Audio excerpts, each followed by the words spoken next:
म्हणून ज्ञानोबाच्या मुखातून उद्गार बाहेर निघतात. ऐका. इंद्रियाचे निमेळे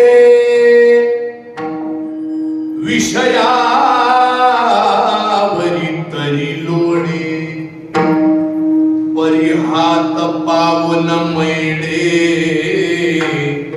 उदास वृत्तीच्या.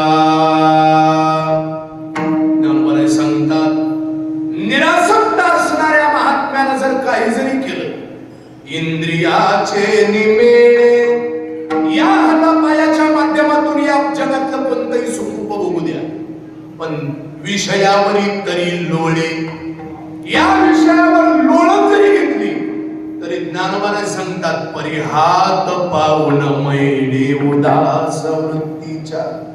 त्याला त्याचं पाप लागत नाही, त्याला त्याचं काय लागत नाही. ओ भगवान सांगतात गीतेमध्ये, उदासीन वदासीन मसक्तम तेषु कर्मसु, तेषु कर्मसु आसक्तम न इति उदासीना उदासीन्याः. असा अन्वय करावा लागतो त्याचा. हे उदासीन उदासीन म्हणजे